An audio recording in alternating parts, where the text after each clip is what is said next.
మాగంటి గోపీనాథ్ గారి ఆరోగ్యం తొందరగా కుదుటపడి కోలుకోవాలని ఆ భగవంతుని ప్రార్థిస్తూ ఉన్నాం.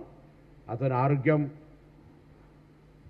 వచ్చి బయట తిరిగి ప్రజాసేవలో ఉండాలని ఒక ప్రజాప్రతినిధిగా ఆకాంక్షిస్తూ ఉన్నా. జిల్లా ఇన్ఛార్జ్ మంత్రిగా ఆ అంశాన్ని సందర్భంగా మనవి చేస్తూ ఉన్నా. అయితే మాగంటి గోపీనాథ్ గారు దాదాపు నేను ఇన్ఛార్జ్ మంత్రి 1.5 year అయిన తర్వాత 1 సంవత్సర కాలం నుంచి కొంత అనారోగ్యంగా ఉన్నటువంటి మాట వాస్తవం. తనకు సంబంధించినటువంటి ట్రీట్మెంటు జరుగుతూ ఉంది.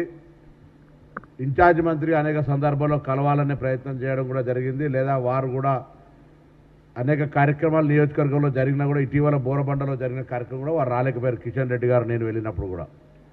So it's health point of వ్యూలా వారు కోలుకోవాలని కోరుకుంటాను. దానికి ఎక్కడ కూడా there is no political issue. But కొంతమంది టీఆర్ఎస్ నాయకులు నిన్న అతని ఆరోగ్యాన్ని కూడా రాజకీయం చేసేటువంటి ఒక ప్రయత్నం చేస్తూ ఉన్నారు. ఇటీవల నియోజకవర్గానికి సంబంధించిన ఒక కార్యకర్త చనిపోయాడు. కారణాలు ఏమైనా ఉండొచ్చు, చట్టం విచారణ చేస్తుంది. అందుకు సంబంధించి అక్కడ ఉన్నటువంటి మాజీ deputy mayor, corporator TRS party నుంచి కాంగ్రెస్కి వచ్చిండనే దాని మీద కొంత కక్ష సాధింపు అంశం ఉండొచ్చు. ఆయనను దోషిగా నిలబెట్టేటువంటి కుట్ర జరిగిండొచ్చు. ఏదన్నా జరుగుతున్న సందర్భం వేరు, ఆ ఎపిసోడ్ అంతా వేరు. కానీ నిన్న మాట్లాడిన నాయకులు ఏమంటున్నారంటే అతని కార్యకర్త చనిపోయిన తర్వాత అతని మనసుకు బాధ కలిగి గోపీనాథ్ గారి ఆరోగ్యం చెడిపోయిందనే మాట మాట్లాడుతారు. ఇది ఎంత తప్పంటే ఇట్స్ అన్ఫార్చునేట్. నేను గోపీనాథ్ గారిని మనస్ఫూర్తిగా కోరుకుంటా ఉన్నా.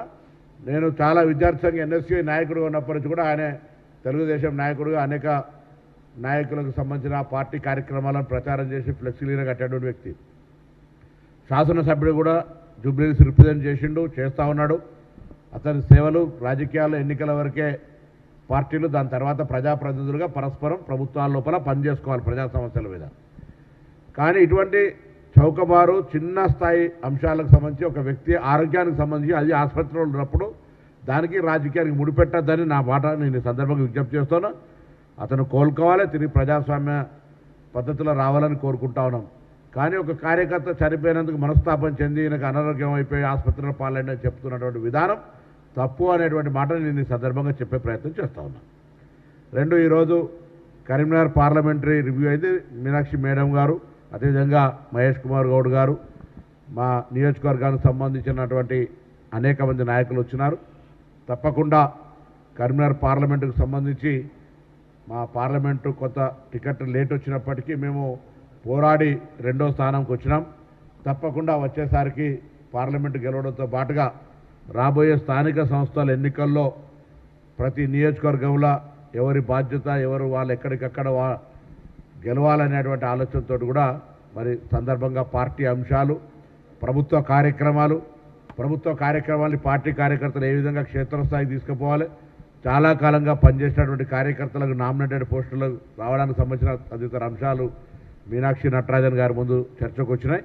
తప్పకుండా పార్టీ కరీంనగర్ లోక్సభ ఇన్ఛార్జిగా ఆ జిల్లా ఉమ్మడి జిల్లాకు సంబంధించిన మంత్రిగా ఇటు ప్రజా సమస్యలు, పార్టీ కార్యక్రమాలు, పార్టీ కార్యకర్తలకు సంరక్షించుకునే విధంగా ఒక సీనియర్ కాంగ్రెస్ పార్టీ ఎన్ఎస్యూ నుంచి వచ్చిన నాయకుడిగా మా దగ్గర పార్టీని కాపాడుకోవడానికి చేసే ప్రయత్నంలో తప్పకుండా ముందుంటాం, కార్యకర్తలందరికీ అండగా ఉంటాం అనేటువంటి మాట కూడా ఈ సందర్భంగా మనం చేస్తాం.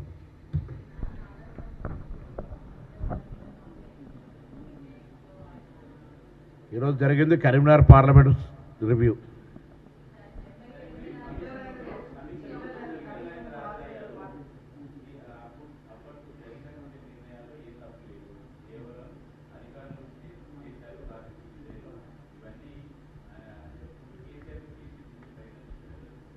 ఇప్పుడు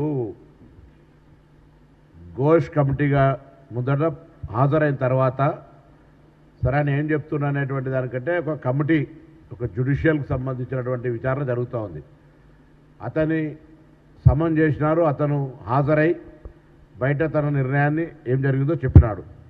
ఇది పూర్తిగా ఇంటర్నల్ జరుగుతూ ఉంది. కానీ రాజకీయంగా ఈటెల రాజేందర్ గారు కనీసం ఇప్పుడైనా నిన్ను ఆ పార్టీ నుంచి గెంటివేసినటువంటి విధానానికి స్పందించి అయినా వాస్తవాలను చెప్పే ప్రయత్నం చేయాలని కోరుకుంటా ఉన్నాం.